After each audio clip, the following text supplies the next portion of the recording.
الله وبركاته. ازيكم طلاب ثالثه اعدادي عاملين ايه؟ النهارده هنبدا درس في اللغه العربيه. طبعا في النحو الممنوع من الصرف هو تقيل شويه فهنبدا بيه. تمام كده هنقسمه على فيديوهين. يعني الممنوع من الصرف يا اما من ممنوع من الصرف لعله واحده ولسبب واحد، او ممنوع من الصرف لعلتين ولسببين. يبقى هناخد درس الممنوع. ركزوا معايا قوي لان مفيش فيديوهات هتقول اللي احنا قلناه.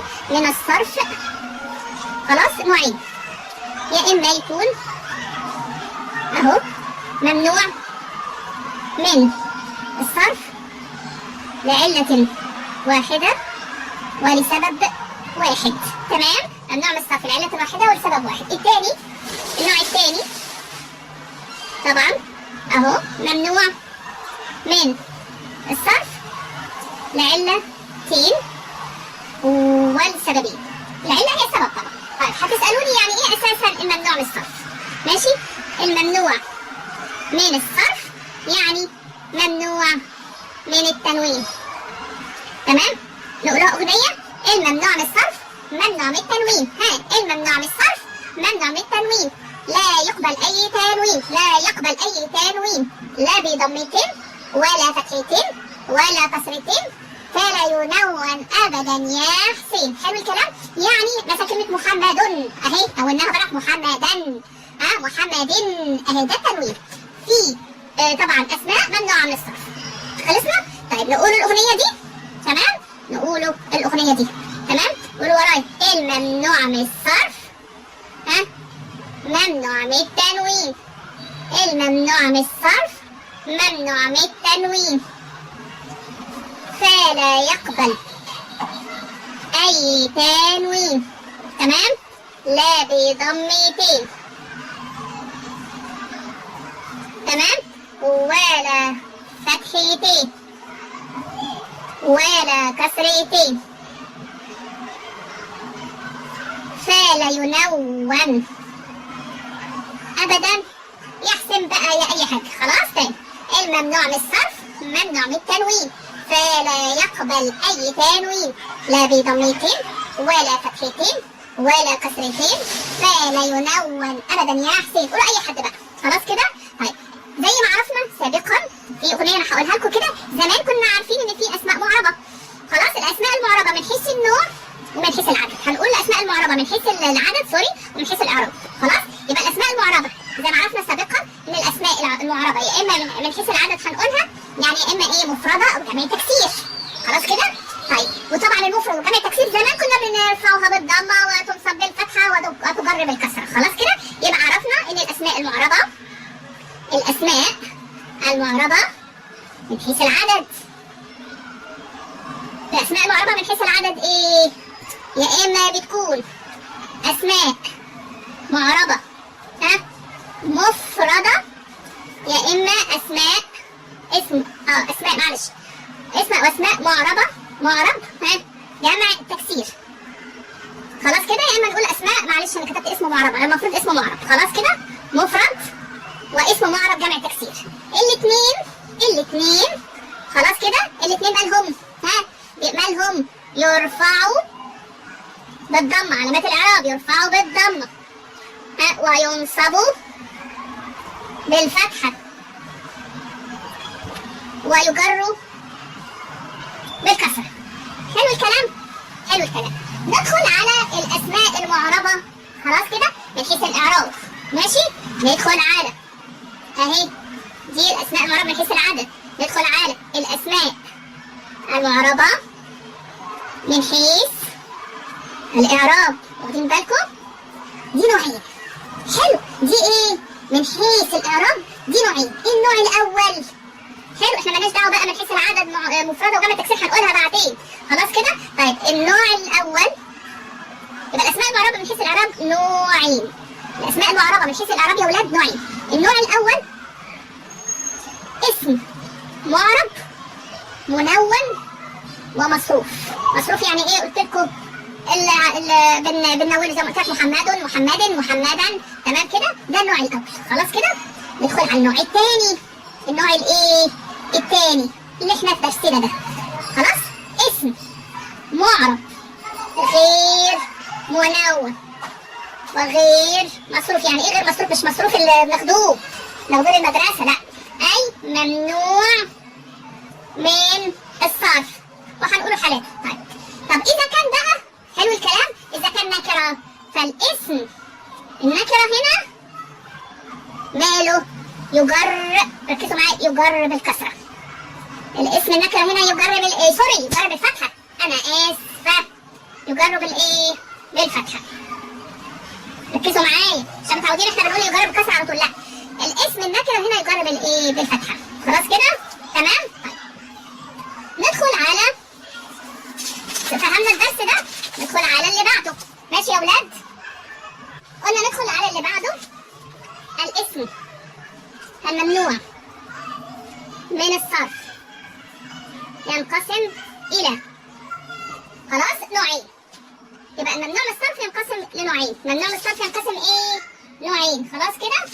يبقى قلنا الأول أسماء معربة، يا إما معربة مصروفة، أو معربة غير مصروفة أو ممنوعة من الصرف. ندخل على الاسم الممنوع من الصرف.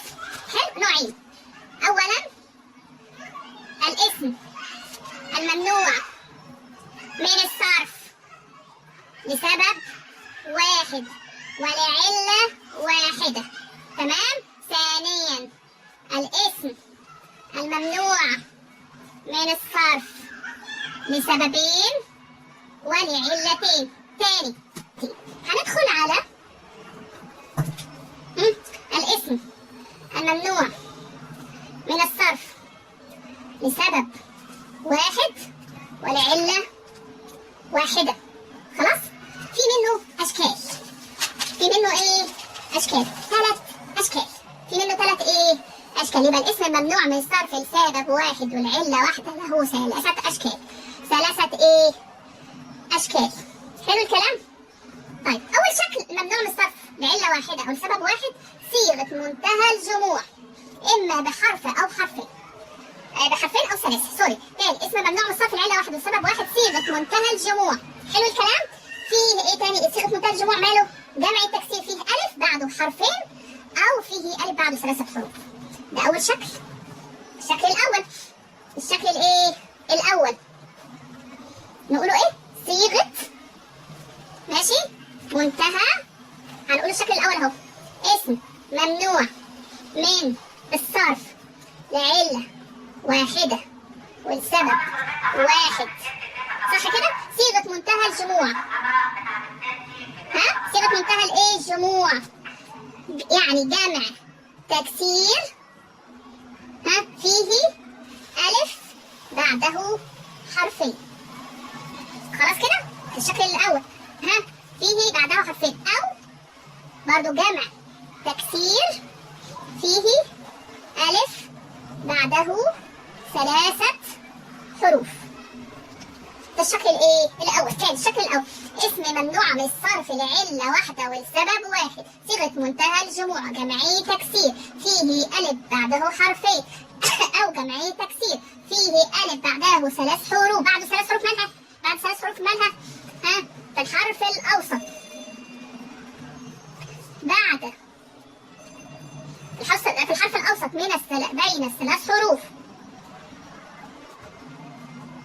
ياء مالها؟ ياء ساكنة. ياء ايه؟ ساكنة.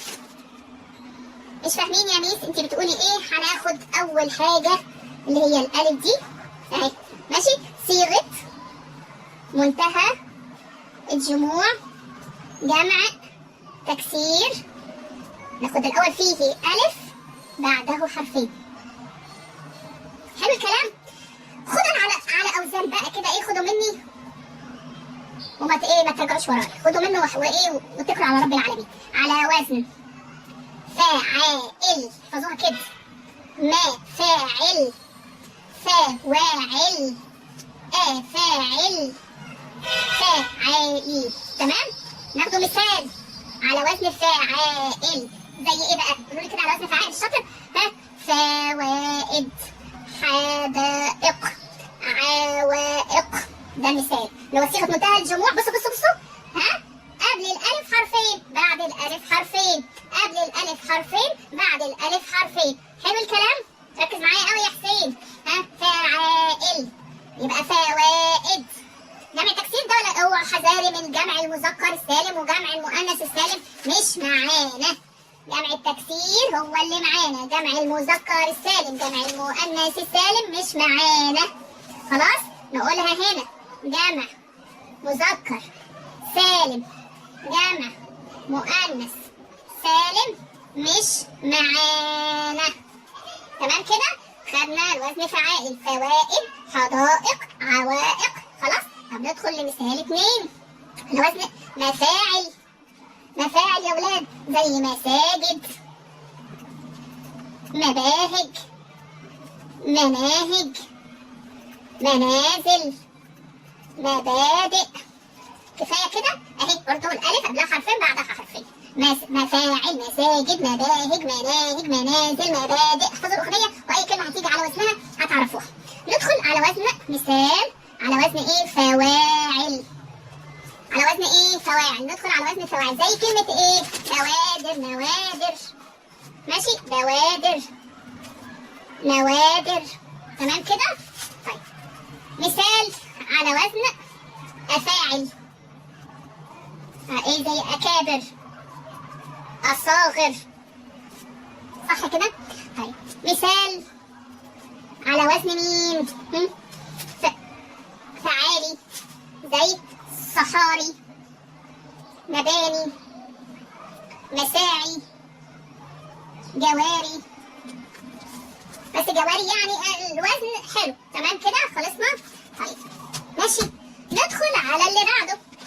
اهو خدنا الشكل الاول، خدنا منه جزء صيغه منتهى الجموع، جمع تكسير فيه الف بعده حرفين، فيه الف بعده حرفين، فيه الف بقى لازم يكون قبله حرفين. حلو الكلام؟ ندخل لب، ما سطرناهاش، نسطرها ونيجي. تمام؟ ندخل على رقم، احنا قلنا اهي صيغه منتهى الجموع جمع تكسير فيه الف بعده حرفين. ندخل فيه صيغه منتهى الجموع جمع تكسير. تمام؟ فيه ألف، فيه ألف بعده 3 حروف. حلو الكلام؟ خلاص كده؟ بس إيه بقى؟ 3 حروف يلزم أن يكون الحرف الأوسط بين ال3 حروف، يعني بين أو من ال3 حروف، من ال3 حروف بيكون إيه؟ ياء ساكنة. ماشي؟ ياء ساكنة. مش فاهمين؟ مش فاهمين؟ نقول له أمثلة. تماثيل. واخدين بالكم؟ أهي قبلها حرفين والألف أهي وبعدها 3 حروف، والحرف اللي في النص بين ال3 اللي بعد الثاء واللام ياء ساكنة. سيل، سي، يي ساكنة، ياء ساكنة. خلاص؟ تماثيل، صواريخ، ميادين، مفاتيح، مفاهيم، براميل، تعاويذ، صناديق. صح كده؟ أقاويل، أكاذيب. نقول أغنية نحفظوها، قول ورايا الأغنية بسرعة أنت وهي. خلاص؟ نقولوا إيه بقى؟ التماثيل في الميادين، داخل جوه الصناديق، محطوطة في براميل، مقفولة بالمفاتيح، عليها تواريخ وتعاويذ ومفاهيم وأقاويل أكاذيب. سهلة؟ أكاذيب أنا عملتها له ليه؟ هنقوله تاني. التماثيل في الصناديق. لا، التماثيل في الميادين، معلش أنا أصل دي تأليفي. التماثيل في الميادين داخل جوه الصناديق، مقفولة بالإيه؟